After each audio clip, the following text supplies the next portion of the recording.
This is Behind the Mic. Local and worldwide interviews with athletes, entertainers, and you. A talk show that will engage, inform, and take you to the edge, maybe even over. Now, from the Big Z studios in suburban Chicago, here's the host of Behind the Mic, Gary Zahara. Thank you, Mitch. Welcome into another edition of Behind the Mic. I'm your host, Gary Zahara. My relationship with my next guest goes back to meeting him at the former Illinois Benedictine College, now called Benedictine, in Lisle in 1989, where he started football and baseball and was named the Conference Player of the Year. And then he joined me on the hardwood as we dominated men's basketball at the Berwyn Rec. And as soon as we come back after this timeout, Chicago Rush great Bob McMillen joins me. Brought to you by Team Keys and your financial services division manager, Whitley Brooks Edmunson, and Slugmaster, turning batters into hitters. Log on to slugmaster.com for a dealer near you. A storied career in the Arena Football League, followed by finishing his career as the AFL's second leading rusher. He's only one of two players in the Arena Football League with 3 Arena Bowl championships with 3 different teams, including the hometown Chicago Rush. 2 head coaching stints with the Rush and the LA Kiss, and now full circle as he's the head coach of the St. Francis of Wheaton Spartans. Please welcome my guest, Arena Football Hall of Famer, Bob McMillen.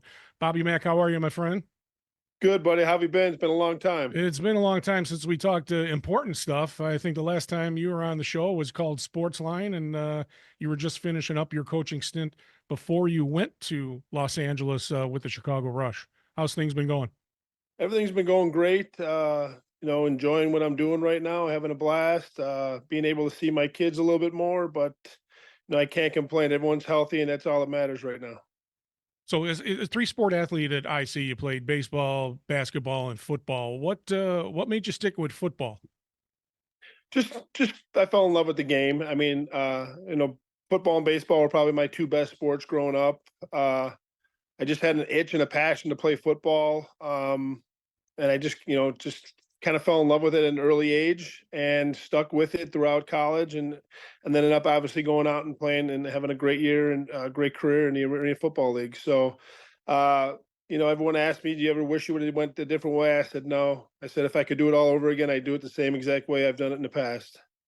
And why did you choose Immaculate Conception instead of becoming a York Duke? Was that a parents' thing? Were you a little rambunctious as a child? No, I actually grew up in Hillside, so I would at my public school would have been Proviso West at the time. So we went to my parents wanted to put us in Catholic schools. We went to a Catholic grade school at St. Domitilla in Hillside, and then went over to Immaculate Conception, spent 4 years, and got an opportunity to play with the great Jack Lewis. So when you were playing at IC in your senior year and you got some looks, did you get any D1 looks before heading over to College of DuPage playing for the Chaparrals? I got a few. I was I was the defensive back. I was an all-state defensive back. Actually, my senior year led the state in interceptions. But I didn't graduate high school until when I graduated high school, I was 5'10", 175 pounds. I didn't grow until my sophomore year in college. So there wasn't much use for a 5'10", 170-pound white defensive back then. So I just wanted to continue to play in College of DuPage, and Coach McDougal, the great late Coach McDougal, gave me an opportunity to go play there. And then the good Lord just gave me another 5 or 6 inches and another 60 pounds, and I was turned into a tight end. So that's where it came back up to be 6'3". You and I dominated the Berwyn Rec Men's League. I was wondering, I didn't know that. I thought you were always that big when you were at IBC. Nope, I was not. I got just hit a growth spurt between my freshman and sophomore year of college, pretty much. I mean, I got to about 6 foot my freshman year, and then grabbed another 3 inches going into sophomore year. All right, talk about your time at IBC. Obviously, you were the Conference Player of the Year. You played baseball and football, but talk about your football time there and how it molded you into getting into the professional ranks. I'm a huge believer in things happen for a reason. I had a great career, going back to College of DuPage. I was an All-American, and I had an opportunity to go play Division I football at Central Michigan. I got a full scholarship there. But unfortunately, I was a huge believer in sports was going to take me farther than academics. And I didn't get my associate's degree from College of DuPage, so I ended up I knew a couple people at Benedictine. I was able to meet John Welty, who was the head coach there at the time, and Doug Millsaps, the offensive coordinator. And it was just an opportunity to continue to play football. They gave me that opportunity, and what I did is I went and I tried to make the most of it, and got to play with some great kids, and Eddie Smith, the quarterback, Eric Green, a wide receiver who played for the Lions for a minute. But again, and I met my wife there. So I mean, for things to work out for me, again, that's why I believe things happen for a reason, and God put me in that position to go play there. Boy, the light was shining on you pretty good early on in your career, wasn't it? Yeah, I mean, not only was I able to play a great, to play football at a good level, I was, I met the, I outkicked my coverage when I met my wife. How's that? So it was a good thing. I'm gonna let you say that. I mean, I'll say that to you in person, but people will be like, "Huh, why is he talking about his wife like that?" So, after IBC, any combine time, any looks from the NFL? Yeah, I mean, I worked out with the Panthers. The Buffalo Bills came in and worked me out. They gave me the Wonderlic test. The Bears, the New York Jets. And I had hired an agent. I was supposed to go in the draft at that time, according to my agent, and things didn't work out. He called me up. I said, I thought you said I was going in the seventh to Pittsburgh, and they ended up saying going in a different direction, and things never really worked out. Was supposed to go to training camp with the Panthers. That didn't work out. So was kind of out of football for a year. So I decided to stay at college at Benedictine for another year and play some baseball, and had some success on the baseball diamond. Any looks over baseball wise? Maybe going to the league, doing some minor league baseball.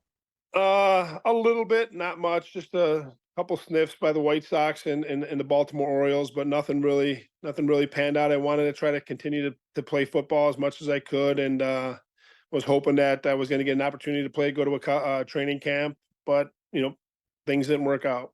Was the AFL an option on the table for you when you were going through the combine if it didn't work through your agents?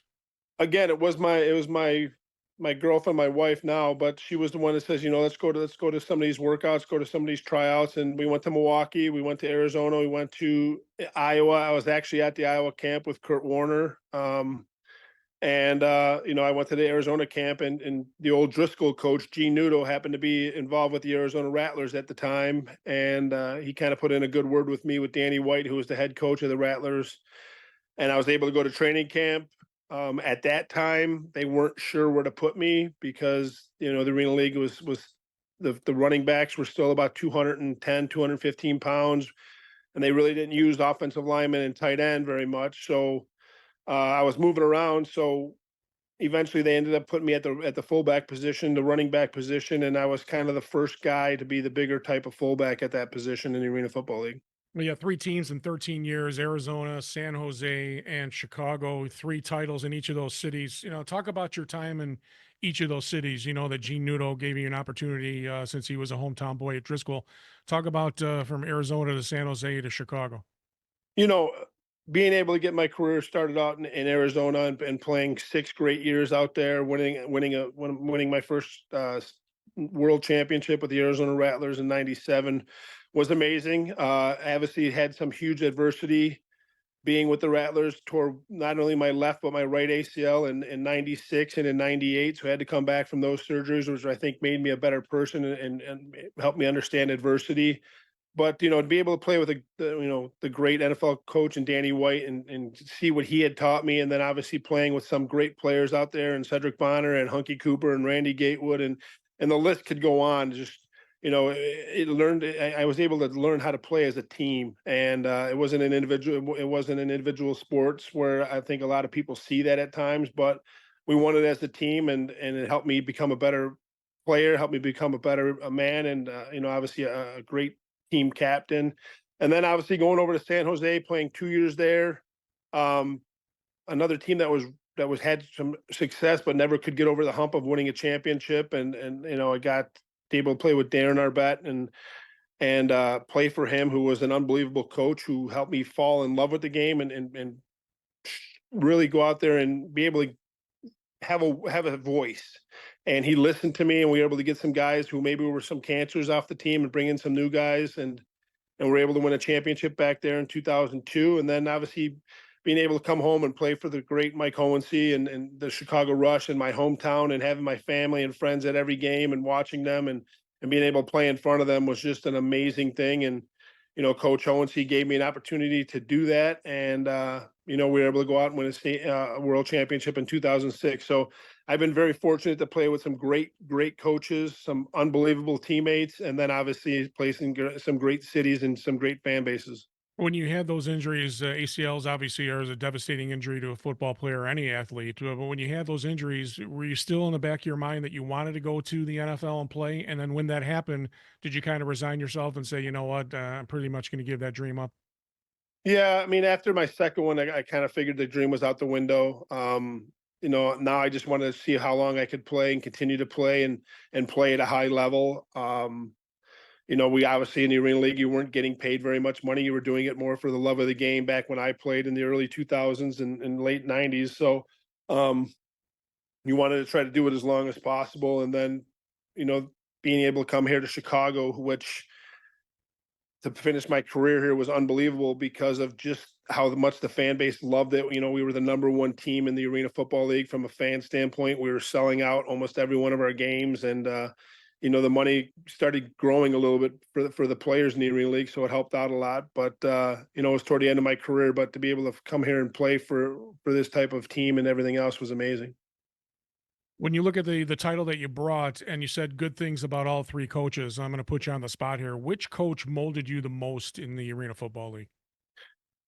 And again, they all have a special place in my heart. But I think Coach Hohensee, if I had to pick one right now, just because he made me fall back in love with the game again. It was, I know Darren Arbett helped me.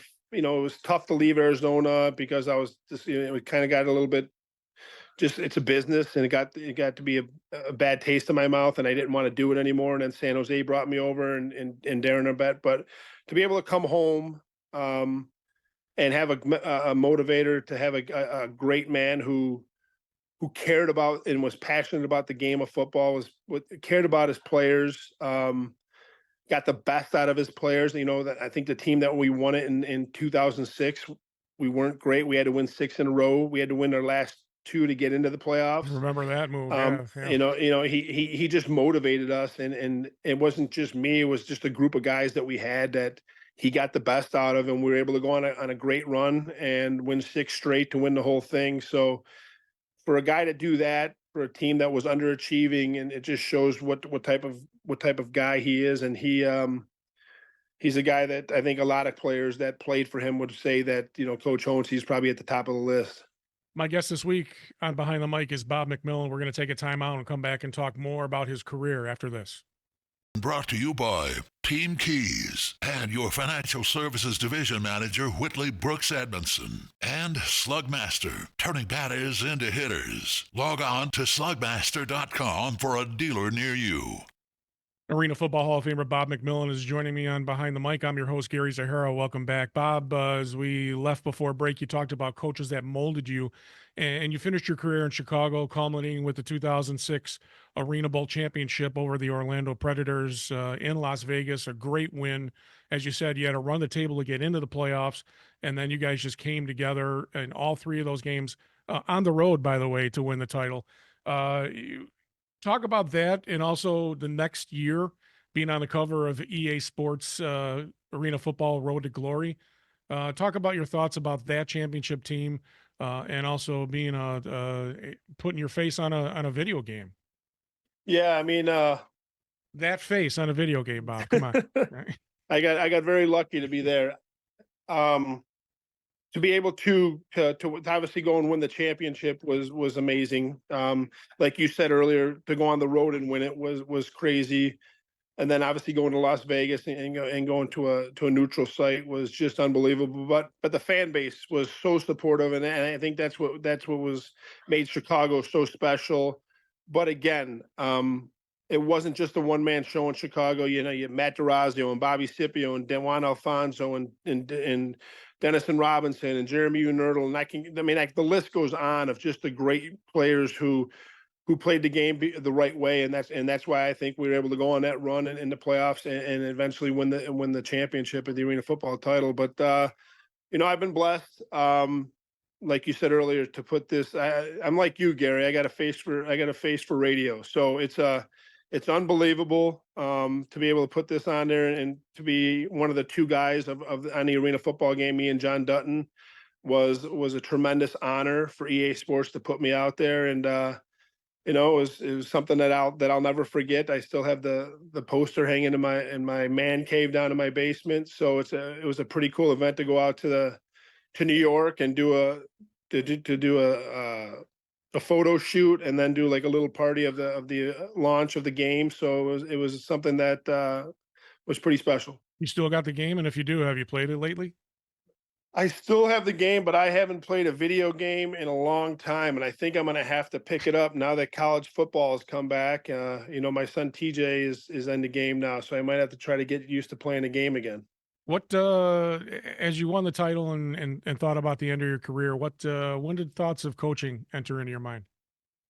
And after I retired in 2007, Coach Hohensee asked me to asked me to coach with the Chicago Rush for the next year in 2008, and I was on as the fullback linebackers coach and line coach. So I started to fall in love with it, and then obviously in 2009, the team went dark, the league went dark, especially. So I jumped over to the Chicago Slaughter, and I had an opportunity to play with Steve McMichael, to coach with him. He was the head coach there. We went on to win a championship there. A lot of the Rush guys, Bobby Scipio, Russ Mickna, Dewan, they all came over to continue to play with the Chicago Slaughter in the CFL.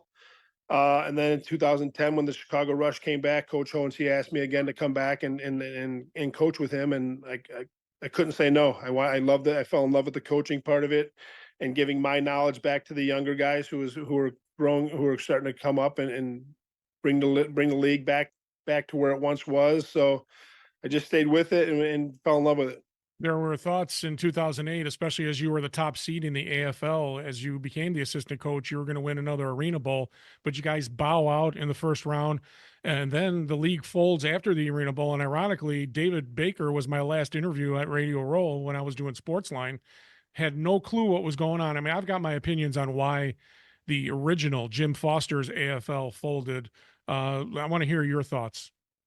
You hear a lot of different stories, and you hear a lot of the way, what was going on. The money was getting too big and for the players, and there wasn't enough money coming in with the revenue that, being in an arena, you only hold 14, 15, 16,000. You're still trying to keep it an affordable game for the fans to be able to come there. So, and the rent and what it cost of playing some of these venues was just so high. I mean, you hear that there was a possibility of money mismanagement. I mean, you hear a whole bunch of this stuff. You never want to point fingers at anyone. Unfortunately, the league went dark, but was able to come back after 1 year, and you hear about the unions and everything else too, another being a part of it. So, but I can't speculate. I can't point fingers. I just have my, like you have a little bit of your opinion. I have some opinions the way things went, but to be able for it to come back in 2010 like it did, and stay around for a little bit longer was something that we could be happy with. Well, Bob, you know me for a long time. I'm going to point fingers, and I'm going to point two fingers, and that's to John Bon Jovi and Ron Jaworski. I think that when you bring in the rock stars and which ironically you finished your career with, but we'll get to that later, with Jaworski and Bon Jovi, I think these guys sticking their fingers in the pie when you said, NBC was a great TV contract, even if they had to raise some of the ticket prices. You talk about the Rush; they sold out that arena every single game. So I just think you probably hit it on the head. Money mismanagement, too much greed, sent that league down the drain. And then when it came back, it certainly wasn't the same. That's for sure. No, and it wasn't. And obviously, a lot of the teams ended up not coming back too. And you try to continue to keep it going as long as you could. And but it was a great league. It was a great time when I had the opportunity to be a part of it. I see it's coming back now. Hopefully they can continue to do it the right way and see how it goes. So when Ho resigns after the 2010 season, you take the reins. You got 2 first place finishes out of 3 years. You were the coach of the year in 2013. And then you were 1 win away from going back to the Arena Bowl. You got inducted into the Arena Football Hall of Fame. What stands out as your tenure of the head coach of the Chicago Rush? Just being around, a great ownership group at the time. Richard Shear, having Gene Nudo came in to be our president. Um, I was able to bring some of my friends in with Sed Bonner and those guys coming to coach with me. Just having that's what it's all about. And in a football league, you build lifelong friendships, you build lifelong relationships with a lot of people that you know. I still to this day go back and forth with Jerry Kerr sometimes too, and but it was just it was a tremendous time that I spent here with Chicago. I would like to have won a championship, but for me to win my awards as coach of the year and everything else, it's not because of what I did. It's because of the players that I brought in, the coaches I had. I learned very early as a head coach that you want to be a great head coach, bring in smarter assistant coaches. And I did that. And, we were able to be very successful. And I brought in a group of guys that worked their tails off in practice and on game days. And now you get a phone call from Los Angeles, a new team coming in, the LA Kiss, and both owners, Gene Simmons, Paul Stanley of Kiss. And we talk about how it is working for different owners, but what's the dynamic working for rock stars as your owners and living in LA? It was a whirlwind, that's for sure. After Chicago ended up folding in 2013, I had an opportunity to go to Tampa Bay. Derek Brooks flew me out there, and I met with Derek Brooks in the Tampa Bay Storm. And then obviously Gene Simmons and Paul Stanley brought me out to LA, and I had to make a decision. And it was an inaugural team to be able to bring arena football back to Los Angeles, so, the number one market in the world, and being able to work for guys like Gene Simmons and Paul Stanley was something I couldn't say no to. As much as I would love to have played for the great Derek Brooks and coach for Derek Brooks, I couldn't say no to Gene Simmons and those guys. They had a great vision. They had a great plan of what they wanted to do out there and how they wanted to do it, with not only where they wanted to play the games, the type of fan base they thought they could bring in, and then obviously their connections and what we could do out there. It was a no brainer, and I was able to go out there and have a good time. And then on top of it, they decided they wanted to do a 10-episode reality show. So it was that was another caveat in the whole thing. But it turned out to be a little bit more of a distraction than a help to the team. I saw that series. Also saw how Bobby McMillen lives without Joni running the household. So Yeah, it's tough. It's obviously tough. and Tough to live on. and segue right into that, as you were married and you wanted to start a family, what was harder family wise, playing in San Jose or coaching in LA?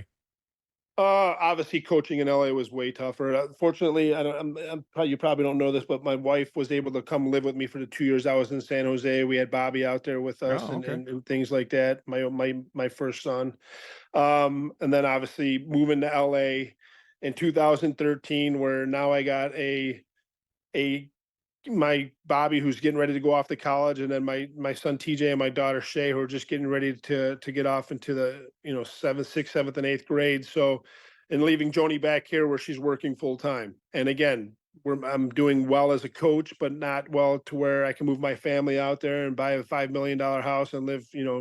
It's Arena Football League. So she had to stay here. She had to work full time, and then obviously take care of 3 kids. So obviously, me leaving her was obviously very difficult for her, but we had tremendous support with both her family and my family still being in Illinois. So it helped a little bit, but it did become a problem later down the road.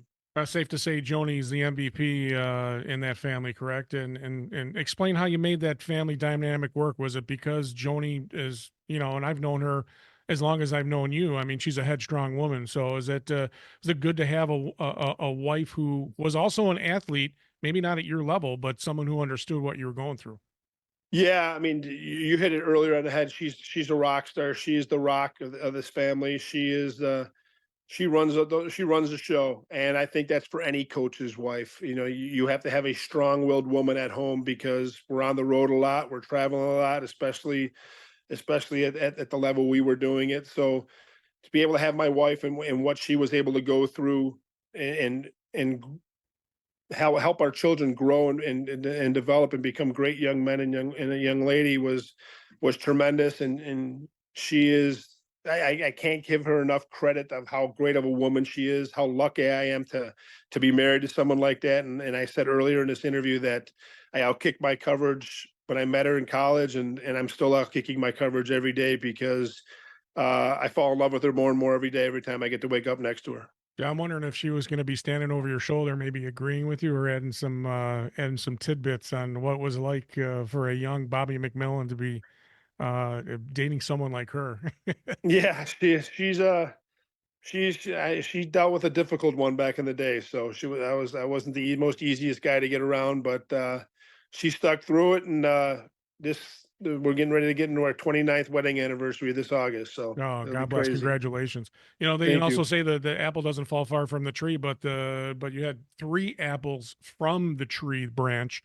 You got your son Bobby, TJ, and Shay, all athletes. Bobby went to play for the Red Hawks at Naperville Central, then went to Iowa State as a linebacker, and then he's followed in your footsteps.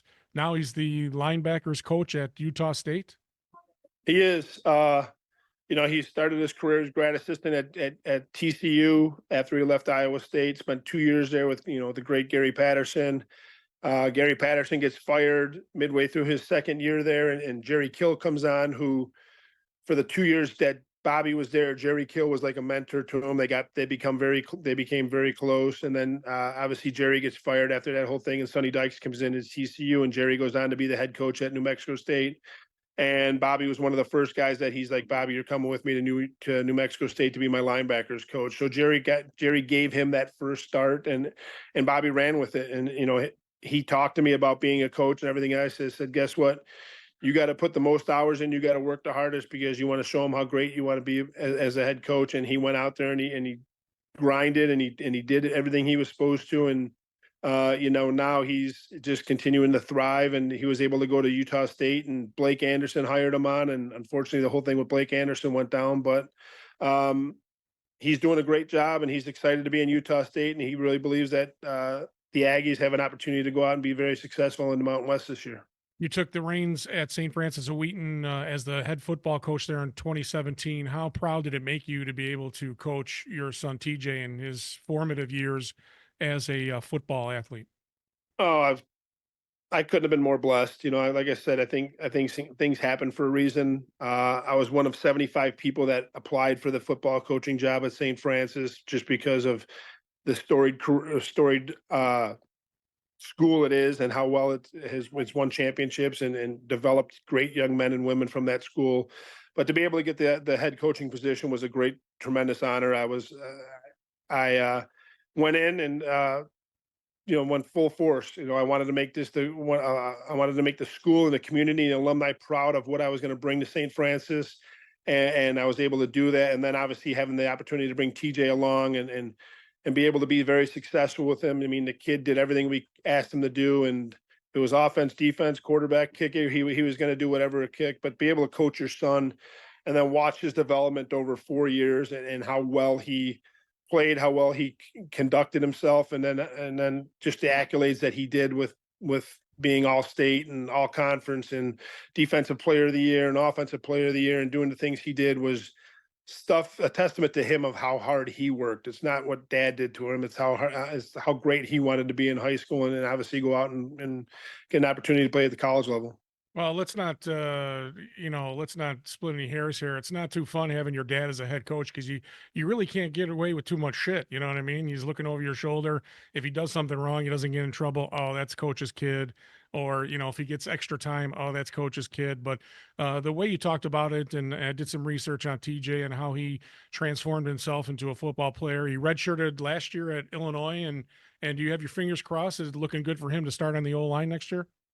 He's probably gonna be the second back. Josh Kreutz out of Loyola is coming back. He was a starter last year for him, but him and Josh are extremely close friends. Josh did a tremendous job last year for the Fighting Illini, and he's going to go out there and do a great job for him this year. And hopefully he goes into the draft and is successful. But TJ's waiting there. TJ's learning from obviously Josh, Coach Miller, Coach Bielema. loves his time at Illinois right now, and he's just going to sit back and when his time's ready, I know TJ. I just know the type of kid he is. He watches a ton of film. He's always prepared, and whenever he's got to go, he's ready to go. I'm going to go back to the IC days. Now, what made you choose Naperville Central and St. Francis of Wheaton for your kids to play instead of Immaculate Conception in Elmhurst? Nothing against Immaculate Conception. My wife and I, when we moved, we were living in Glendale Heights. We decided we wanted to move, to Naperville just because of Naperville, and it was nothing against IC and anything else. We just wanted to move them out that way. We knew the schooling was very good. They were still in grade school and middle school, and we wanted to put them out in that area. But if the IC job was open, I would have went for the IC job, but it wasn't open at the time. Francis was it's my wife's alma mater too. She graduated from St. Francis. So like I said, things happen for a reason, and I was able to get the job at St. Francis. And when she cracks the whip, she cracks the whip. That's what happens. She does. Yeah. She does. So, all right, Bob, a couple more questions before we let you go. You and I, same age, both grew up in a respectful era with our parents where you didn't talk back to anybody, especially adults, and I just finished my 40th year of officiating. And see firsthand the blatant disrespect of the student athletes and the parents during and after games. And was your decision to coach at a Catholic high school, St. Francis of Wheaton, influenced by the way these kids are acting nowadays? No, it is. I wanted to get back. I coached youth football for a long time with the Naperville Patriots, was able to be very successful, win 8 national championships with them. I just wanted to give back. My wife and my kids allowed me to go play arena football for 13 years and then coach another 8 there and let me live my dream. It was my turn to give back, and I wanted to be able to come back here and give back to these kids and really help as much as I could. But not only from the coaching standpoint, I believe, every football coach wants to win. We all want to win state championships and national championships and everything else, but I'm a huge believer in being a mentor and being able to develop these kids into great young men. I believe when we get them in high school as a freshman, they're youth kids, they're kids coming into high school. Now it's time to turn them into young men. And that was something I wanted to do and give back. And I think being able to be involved with St. Francis with their great academics, the great alumni, the great community, and the great faculty and staff that they have there was just was a no-brainer. I was lucky enough to get it, like I said, but it's just been a great 8 years of being a part of that school.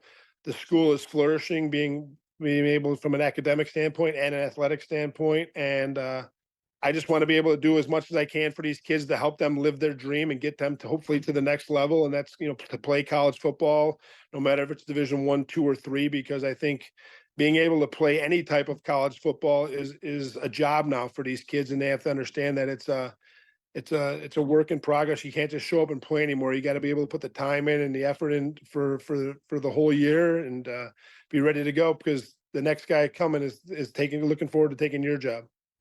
What's the best advice you've gotten in your life and your career?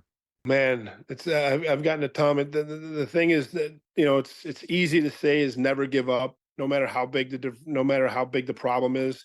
There's always an answer. You just go out there and do your best, succeed and work, and you'll be successful. I think you got to put the time in, though. You can't just expect things to happen for you.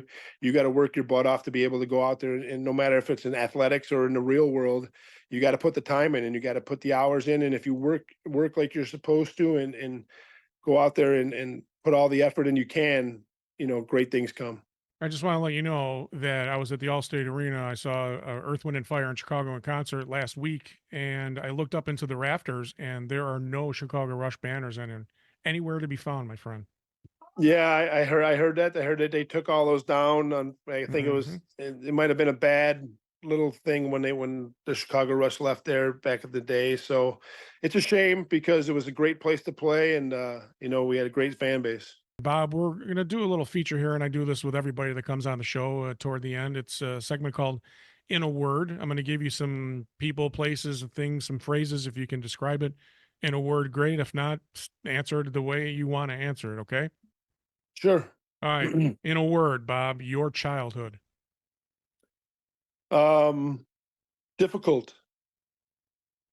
That's You it. know, we, Want to elaborate? The you know, McMillan, the I will. McMillan boys are. I I heard mean, the McMillan boys caused some trouble there. we were, you know, I wasn't the, obviously we talked earlier, I wasn't the greatest of students. I wanted to play sport. I grew up Right. with three other brothers. I had a twin brother and a sister, and I had a father who was in the military, and it was just, it was a great family, but it was a difficult time, and you know, just like it was back in the day. But I think that time with my dad and what he did and what my family brought was amazing, and I think it made me into the person I am. Yeah, it leads me into my next question. In a word, your parents. A blessing. They did everything they could for me and my brothers and sisters. They tried to be at every one of our games. They were strict with us. They were tough on us. Um, they were the best thing that ever happened to me because I don't know where I would be without them. The Chicago Rush fans. Amazing, best fans ever. I've been around the game a long time, and the support they gave us week in and week out was amazing. Going out to not only the games, but going out to events and just seeing the support that they did was unbelievable. And I truly believe Chicago has the best fans in any sport. Two-part question. Your career as a player and a head coach. My career as a player was tremendous. I got to meet some lifelong friends, got to play with got to play on some unbelievable teams. I have three world champions to show for it. And good because I have three kids. So now each one of them can have a ring. They can fight over which one they want to. And as a head coach, incredible. I would do it. I would do it again in a heartbeat. And if the opportunity was right, and the time was right, I would do it. I would do it again. I'm going to throw this quickly into the fray. If Chicago Rush, they are starting next year. That's what I heard. The new owner contacts you. Do you give him a sniff? I would have a conversation. Yeah, why not? Why not? All right. In a word, Bob McMillen, your kids. My life, my life. I mean, I know it's two words, but they're my life. I love watching them grow up. I love seeing the great man that my son Bobby has become. He's been married for 2 years now. He's getting ready to have a kid. He's an unbelievable coach.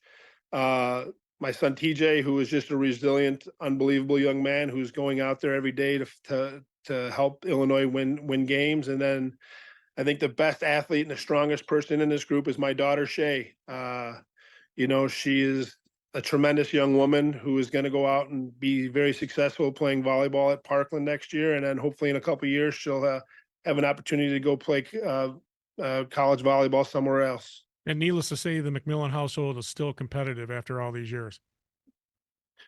You know, we fight over the ketchup bottle. That's what we do. All right, here's a chance. Final one, Bob, for you to maybe pat yourself on the back. I know that's not your style. You're never like that. But what would people say about Bob McMillan's legacy? I don't. That's a tough question. I See, don't know. see, the Z Force asked the good questions, Bob. You know, come on, that's why you like coming on the show. That he gave. I guess hopefully that he gave everything to make everyone around him better. And that was working as long as I could, getting as much as I can, bringing in the best coaches to make them great players. It's nothing I did.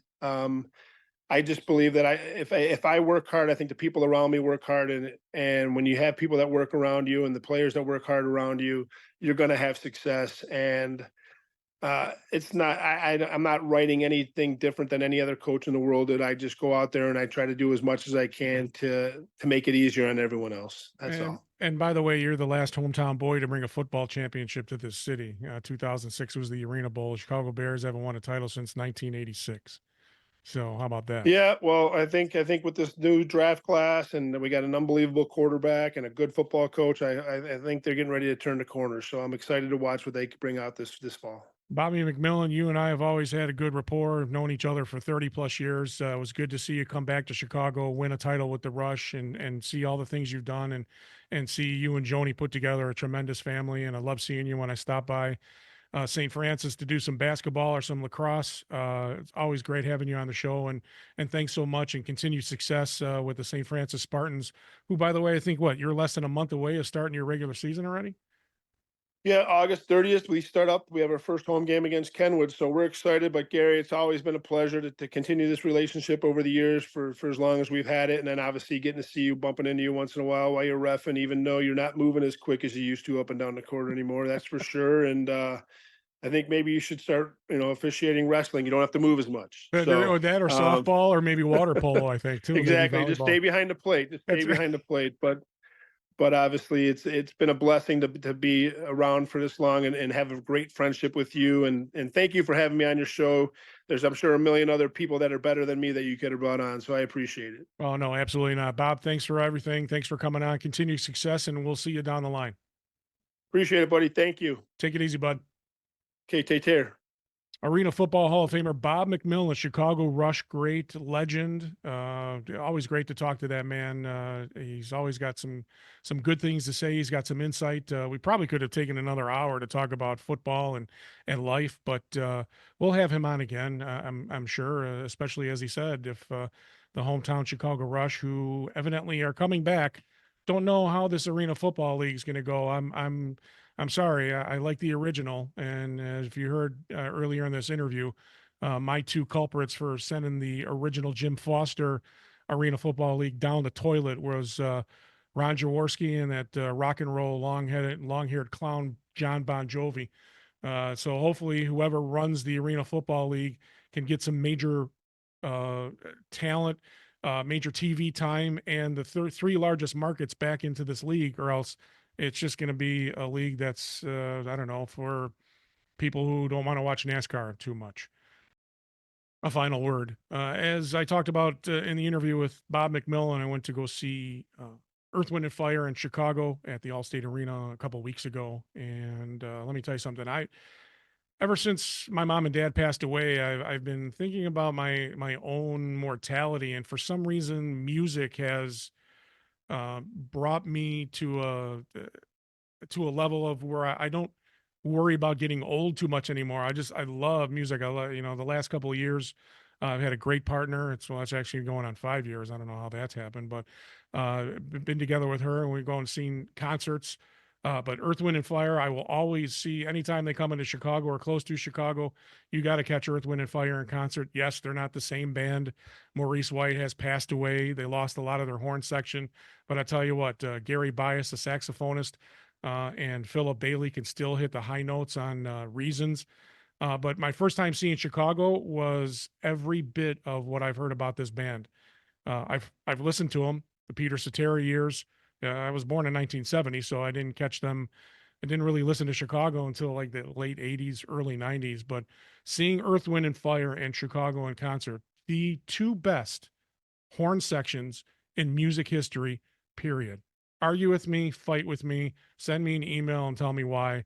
But that's just the way it goes. So if you get a chance to see Earth, Wind, and Fire in Chicago, please go see them. They're worth every single dime. And the Summer of Fun concert series with me continues in August as we go to the Credit One Center, and we will check in from there with some more pictures and some great sound, some great music.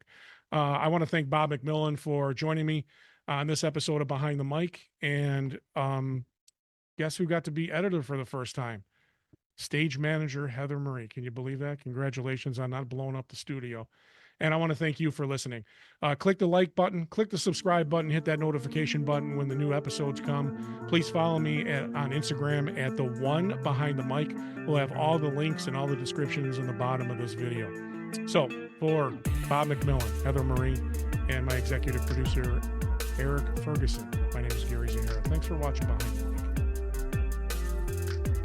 Behind the Mic has been brought to you by Team Keys and your financial services division manager, Whitley Brooks Edmondson, specializing in affordable insurance and investments. Team Keys, keep elevating yourself. Call 248-403-0919 to book your appointment. And Slugmaster, turning batters into hitters. Log on to slugmaster.com for a dealer near you.